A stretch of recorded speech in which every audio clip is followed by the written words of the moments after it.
शक्तिमान पवित्र परमेश्वर प्रभु यीशु के पवित्र और मीठे नाम में मेरी ओर से आप सब प्रिय भाई बहनों को जय मसीह की।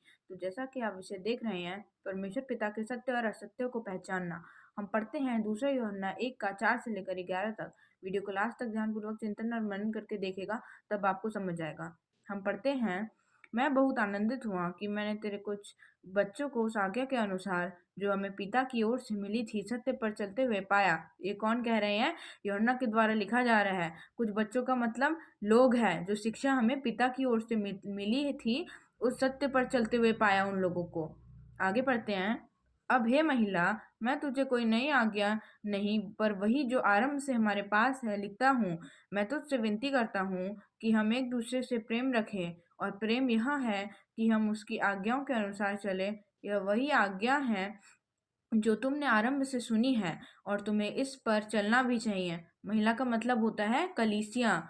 यूहन्ना लिख रहे हैं कि तुम्हें कोई नई आज्ञा नहीं सिखा रहा हूँ, वरन वही आज्ञा सिखा रहा हूँ जो मेरा पिता मुझे आरंभ से सिखाता आया है। और हमें क्या करना चाहिए? एक दूसरे से प्रेम रखना चाहिए। और प्रेम का मतलब यह होता है हम परमेश्वर की आज्ञाओं को माने और उस पर चलें, क्योंकि बहुत से ऐसे भरमाने वाले जगत में निकल आए हैं जो यह नहीं मानते कि यीशु मसीह शरीर में होकर आया। भरमाने वाला और मसीह विरोधी यही है। उस अपने विषय में चौकस रहो कि जो परिश्रम हमने किया है उसको तुम गवा न दो, वरन उसका पूरा प्रतिफल पाओ। बहुत से भरमाने वाले लोग हैं और मसीह विरोधी वही हैं। कौन है मसीह का विरोधी? जो इन वचनों से झूठी शिक्षा देते हैं। जो कुछ हमने सीखा है वचनों से, उसको हमें गंवाना नहीं चाहिए, वरन उसका पूरा प्रतिफल पाना चाहिए। जो कोई मसीह उनकी शिक्षा से आगे बढ़ जाता है और उसमें बना नहीं रहता, उसके पास परमेश्वर नहीं। जो कोई उसकी शिक्षा में स्थिर रहता है, उसके पास पिता भी है और पुत्र भी। इसमें लिखा है, जो अपने आप को बहुत ज्ञानवान समझते हैं, इन वचनों की गहराई तक नहीं जाते हैं, उनके पास परमेश्वर नहीं है। और जो परमेश्वर पर स्थिर बने रहते हैं, उनके पास परमेश्वर है। यदि कोई तुम्हारे पास आए और यही शिक्षा न दे, उससे न तो घर में आने दो और न नमस्कार करो, क्योंकि जो कोई ऐसे जन को नमस्कार करता है वह उसके बुरे कामों में साझी होता है। परमेश्वर का वचन कह रहा है, जो तुम्हें इस वचन से पढ़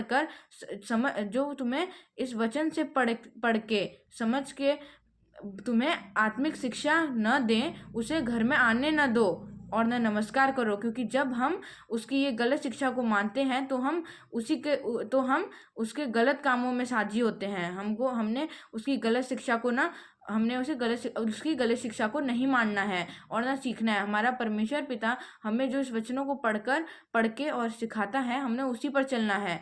तब हम अपने पिता के पास जाएंगे। हमें परमेश्वर से प्रार्थना करके आत्मिक बातों को समझने की बुद्धि मांगनी है, जैसा कि आप यिर्मयाह 33:3 में भी पढ़ सकते हैं। वहाँ इस प्रकार लिखा है कि मुझसे प्रार्थना कर और मैं तुझे तेरी सुनकर बड़ी बड़ी और कठिन बातें सिखाऊंगा, जिन्हें तू अभी नहीं समझता है। इसलिए हमें परमेश्वर से प्रार्थना करनी है कि परमेश्वर उन आत्मिक बातों का हमें ज्ञान, समझ और बुद्धि दे उन आत्मिक बातों को समझने के लिए। इस वचन को ध्यानपूर्वक चिंतन और मनन करके पढ़िएगा, तब आपको समझ आएगा। वीडियो को लाइक, शेयर और सब्सक्राइब करें। शेयर करना भी एक परमेश्वर का सुसमाचार प्रचार करना होता है। और ज़्यादा से ज़्यादा शेयर करें कि जिन लोगों के पास ये सत्य नहीं पहुंचा है, वे भी परमेश्वर का ये सत्य समझकर परमेश्वर के पीछे हो लें। तब तक मुझे विदा दें। अगले सब्जेक्ट, अगले विषय में मिलेंगे। नमस्कार। जय मसीह की। God bless you.